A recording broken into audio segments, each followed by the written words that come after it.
नियते याम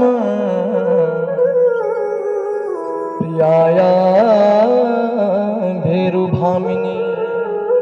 भगवान कहते हैं कि अरे सुंदरी, हम गृहस्थों के जीवन में एक ही सुख है कि जब तमाम प्रपंचों से परेशान होकर के प्राणी अपने घर को पहुंचता है तो अपनी पत्नी को हास्य परिहास मनोरंजन करके सारे टेंशन को खत्म कर देता है। तो मैंने सोचा कि आज तुमसे हंसी मजाक कर करके अपना टेंशन को खत्म करूं, पर तुम तो मूर्छित होकर के गिर पड़ी। ये सब देखने के लिए मैं आज तुम्हें छेड़ रहा था, पर ऐसा कुछ देख नहीं पाया कि तुम मूर्छित हो गए। एक बात बताएं, मीठा ही मीठा खाने को मिले तो मीठे से भी मन भर जाता है। ज्यादा मिठाई भी नुकसान होता है। मिठाई के साथ साथ बीच में थोड़ा थोड़ा चटपटा भी लेनी चाहिए, ताकि मिठाई का स्वाद भी चख सके और चटपटा स्वाद भी चख सके। तो भगवान को लगा कि रुक्मणी जी, हमने तुम्हारी मधुर मुस्कान की मिठाई तो खा ली, पर आज हमने सोचा कि थोड़ा नोक झोंक का नमकीन हो जाए तो मजा आ जाए, पर ऐसा कुछ तो हुआ नहीं। रुक्मणी जी बोली कि सुनो महाराज, आप भले ही सारी बातें मजाक से कर रहे थे, पर मैंने जो सुना वो बातों में मुझे तो सच्चाई नजर आई। बोले क्या सच्चाई नजर आ गई?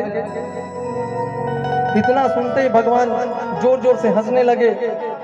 हम तो मजाक कर रहे थे, तुमको सच्चाई नजर आ रही है, अच्छा बताओ कैसे सच्चाई नजर आई? रुक्मणी बोली नहीं सरकार, सुनिए,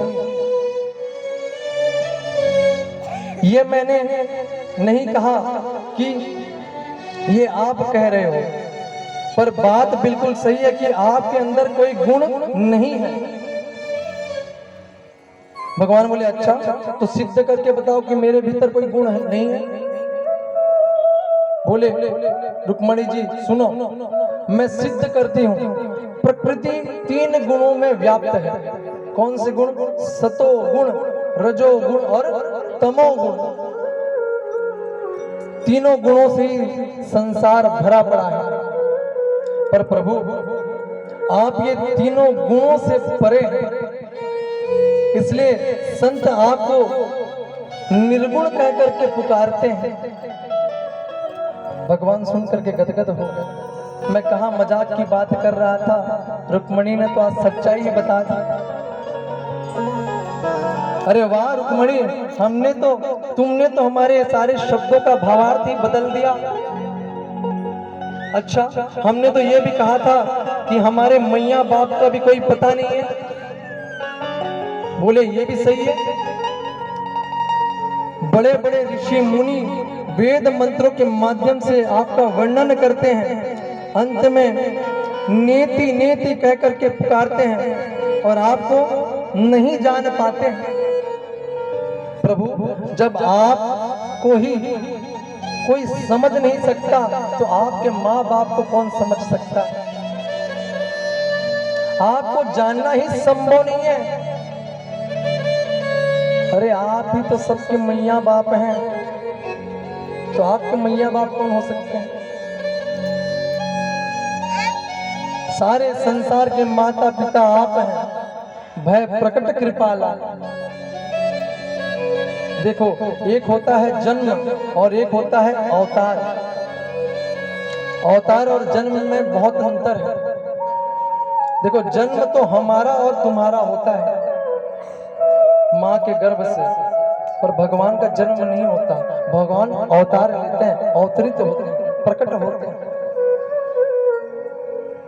पर अंतर इतना है कि अवतार और जन्म में कि जो गर्भ के अधीन होकर के संसार में आते हैं, वो कर्म फल भोग करके मर करके जाते हैं।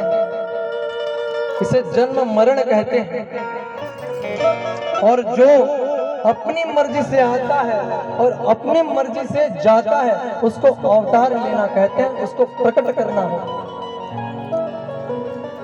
देखिए, संसार एक कुआं है और कुएं का नाम है भवकूप। इस भवकूप में हम जितने भी जीव हैं वो अपने कर्मों का दंड फल भोगने के लिए जन्म लिए हैं और पतित प्राणियों का उद्धार करने के लिए भगवान अवतार लेकर के संसार में प्रकट हुए। बोलो जगन्नाथ भगवान की जय।